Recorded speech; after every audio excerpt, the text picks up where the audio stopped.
Jangan kemudian kita yang nyunah mengatakan, alhamdulillah, insya Allah saya tidak akan melakukan kesyirikan. Sahabat mulia Abdullah bin Abbas itu pernah mengatakan, menggambarkan tentang syirik itu. Betapa samarnya kesyirikan. Potensinya akan terjadi setiap individu manusia, tidak mustahil itu melakukannya. Tentunya yang tidak disadari. Beliau gambarkan seperti anak semut hitam di atas batu hitam di kegelapan malam. Jangankan seperti anak semut hitam. Antum pernah lihat orang Afrika? Hitamnya itu sama kayak gini. Yang kelihatan putih cuma giginya doang. Yang mengatakan itu ada sahabat mulia sekelas Abdullah bin Abbas. Yang sangat paham terhadap Al-Quran.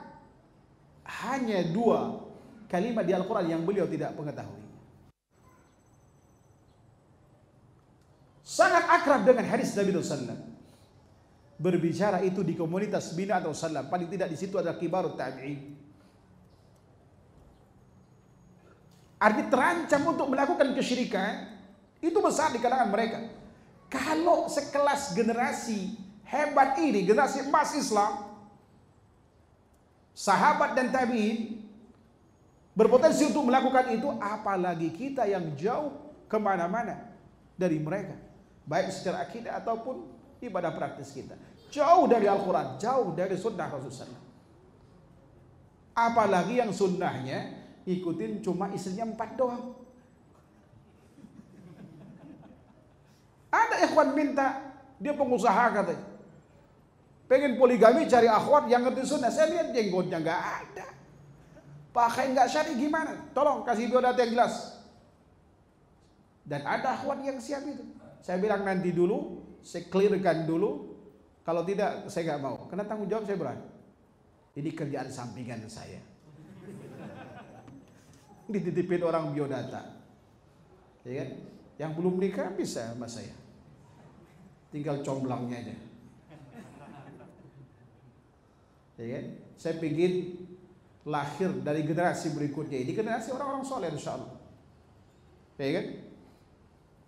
Tapi terkadang ikhwan gak jujur. Pengen awalnya yang penting nyona ustaz kan enak tuh judulnya, yang penting cewek. Ngerti agama, begitu dikasih tolak, kasih tolak, kasih tolak. Ternyata begitu aja, pengennya yang cantik, putih, tinggi, kaya. Mungkin wanitanya juga bermimpi yang sama, pengen dapat apa seganteng Nabi Yusuf, sesoleh Nabi Muhammad, sekaya Nabi Sulaiman. Mimpi.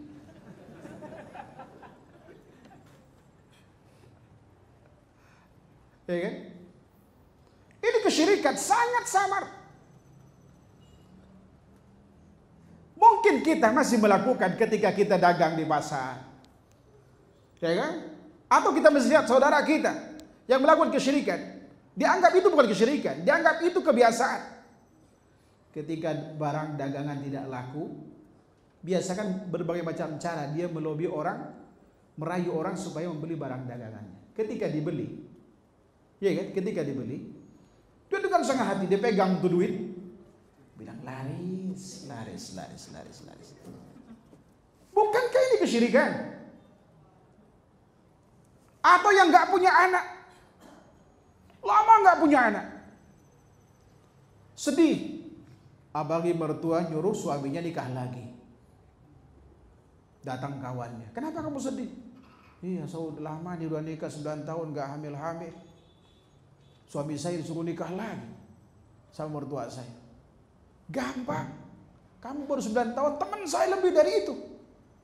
Gimana caranya? Coba adopsi ponakan kamu, mancing supaya hamil. Bukankah itu kesyirikan?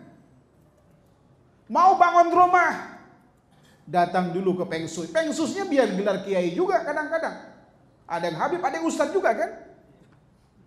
Nanyain, yang pas ngadepnya kemana rumah ini? Hari apa mulainya? Ya kan? Lalu disuruh supaya berkah tuh rumah, cari 7 macam air sumur yang berbeda. Antum cari itu, dapat ditaruh di tiangnya. Ya kan? Atau kemudian mencari air kali beradu. Tahu kali beradu? Saya baru tahu istilah Betawi beradu itu. Jadi kali satu, kali yang dua kali bertemu muara. Ambil itu di situ. Biasanya banyak orang kalau malam Jumat di situ minta wangsit, yang nggak dapat jodoh di situ juga. Apa hubungannya, kan nggak ada cewek di situ. Tapi karena itu diyakini, masya Allah bisa memudahkan jodoh, rezeki dan seterusnya sudah ajarnya. Mereka lakukan mandi di situ. Dan airnya katanya buat supaya rumah terhindar dari bala. Justru itu mengundang bala. Belum lagi pohon pisang yang ditaruh di atas, bendera, ada tunas kelapa, ada satu tandan pisang. Apa hubungannya? Ada tetangga saya ketika melakukan itu, karena dia orang awam, walaupun udah haji. Qadarullah, di depan rumahnya itu ada orang gila. Sering ditertawakan karena melakukan perbuatan yang bagi kita nggak ada artinya, bagi orang gila ada artinya kan, mungkin gitu ya. Lalu saya bilang, Bu Haji, itu apa tuh pisang? Nolak bala, Pak Ustaz. Dari mana kamu tahu itu nolak bala? Ya di sini udah umumnya begitu. Dari mana dasar? Nggak tahu. Kira orang sini begitu ya saya ikutin aja katanya.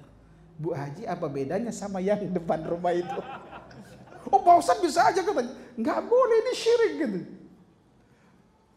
Dia ketawa, tapi nggak diturunin juga.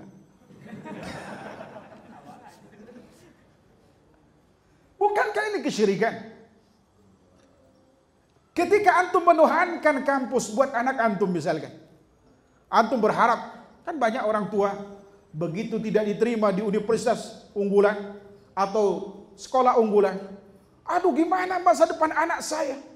Kenapa kata suami itu nggak diterima? Namanya nggak keluar di papan tulis, di pengumuman. Bagaimana masa depannya? Ini suram, sekolah lain itu tidak berkualitas. Sedih uring-uringan itu. Ya kan? Bukankah ini kesyirikan? Anda telah menuhankan sekolah itu. Anda telah menuhankan perguruan itu. Melupakan Allah yang Maha memberi rezeki. Ya kan? Kebo itu nggak pernah kuliah gemuk. Ya kan? Bahkan di kampung saya, di kabupaten saya, orang yang paling kaya itu sekolahnya SMP kelas 2. Karyawannya banyak insinyur, banyak yang dokter, karyawan dia. Ya kan? Nggak ada kaitannya kaya tidaknya orang itu dengan gelarnya. Ya kan? Coba saya tanya, orang terkaya di Indonesia ini, orang yang paling kaya di Indonesia, ada yang profesor? Kita dulu guyonan sama kawan di sekolah. Waktu saya masih di Jakarta, kuliah di Jakarta. Yang nilai teman di atas 7,5 itu jadi dosen. Ya kan? Jadi dosen. Yang di bawah itu 35 ke bawah itu jadi pejabat. Yang 2,75 ke bawah jadi pengusaha. Ya kan? Bahkan seangkatan saya di pesantren kita di kelas B terus dari kelas 1 sampai kelas 6 itu B. Ya kan? Justru yang jadi pengusaha-pengusaha itu yang kelasnya di E, yang paling bawah buncit itu. Jadi kaya-kaya mereka. Jadi kan nggak ada kaitan dengan kejeniusan seseorang. Ya kan? Dan tidak ada kaitan kaya itu dengan keuletan seorang. Tidak ada yang lebih ulet kerja daripada saudara kita pemulung itu. 26 jam kerja dia. Nggak kaya-kaya. Yang kaya itu bosnya. Bukan 24 jam lagi, 26 jam. Kena rebutan waktu dengan kawan yang lain. Ya kan? Kita katakan tadi bahwa kekayaan adalah ketentuan Allah, bukan pilihan kita. Ikhwan dan akhwat sekalian yang dirahmati Allah Subhanahu wa taala. Kesyirikan bisa saja kemudian terjadi pada diri kita tanpa kita sadari.